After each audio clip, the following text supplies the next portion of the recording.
आप हमारे पूज्य देवता हैं, आपको कौन सा मुंह दिखाए। मुंह में तो कालिख लगी हुई है, किंतु क्या करें, अभागा कपूत है, नहीं तो आपसे क्यों मुंह छिपाना पड़ता। ईश्वर निसंतान चाहे रखे पर ऐसी संतान न दे। आलोपी दीन ने कहा। नहीं भाई साहब, ऐसा न कहिए। मुंशी जी ने चकित होकर कहा, ऐसी संतान को और क्या कहूँ। आलोपी दीन ने वात्सल्य पूर्ण स्वर में कहा, कुल तिलक और पुरखों की कीर्ति उज्जवल करने वाले संसार में ऐसे कितने धर्मपरायण पुरुष हैं जो धर्म पर अपना सब कुछ अर्पण कर सके। पंडित आलोपी दीन ने वंशीधर से कहा, दरोगा जी, इसे खुशामद न समझिए। खुशामद करने के लिए मुझे इतना कष्ट उठाने की जरूरत न थी। उस रात को आपने अधिकार बल से मुझे अपनी हिरासत में लिया था, किंतु आज मैं स्वेच्छा से आपकी हिरासत में आया हूँ। मैंने हजारों रईस और अमीर देखे, हजारों उच्च पदाधिकारियों से काम पड़ा, किंतु मुझे परास्त किया तो आपने।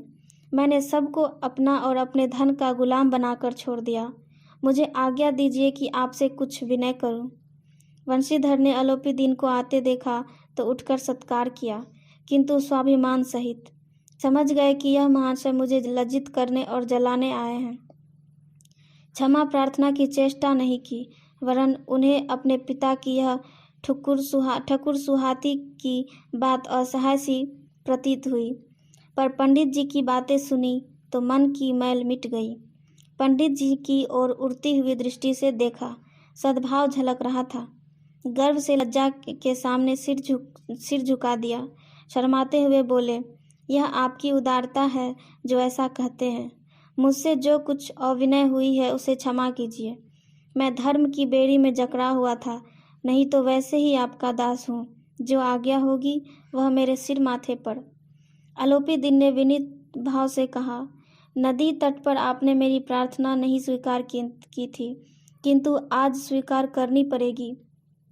वंशीधर बोले, मैं किस योग्य हूँ, किंतु जो कुछ सेवा मुझसे हो सकती है उसमें त्रुटि न होगी। आलोपी दीन ने एक स्टाम्प लगा हुआ पत्र निकाला और उसे वंशीधर के सामने रखकर बोले, इस पद को स्वीकार कीजिए और अपने हस्ताक्षर कर दीजिए। मैं ब्राह्मण हूँ, जब तक यह सवाल पूरा न कीजिएगा द्वार से न हटूंगा। मुंशी वंशीधर ने उस कागज को पढ़ा तो कृतज्ञता से आंखों में आंसू भर आए। पंडित आलोपी दीन ने उनको अपनी सारी जायदाद का स्थायी मैनेजर नियुक्त किया था।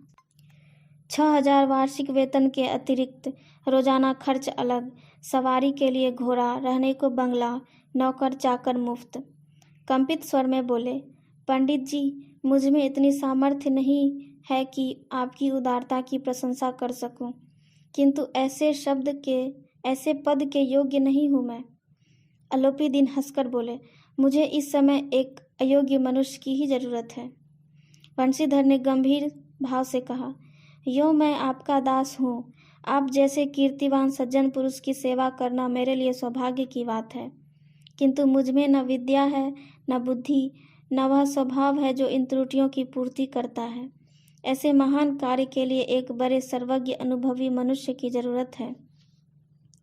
आलोपी दीन ने कलमदान से कलम निकाली और उसे वंशीधर के हाथों में देकर बोले, न मुझे विद्वता की चाह है, न अनुभव की, न मर्मज्ञता की, न कार्य कुशलता की। इन गुणों के महत्व का परिचय मैं खूब पा चुका हूँ। अब सौभाग्य सुअवसर ने मुझे वह मोती दे दिया है जिसके सामने योग्य और विद्वता की चमक फीकी पड़ जाती है। यह कलम लीजिए, अधिक सोच विचार न कीजिए, दस्तखत कर दीजिए।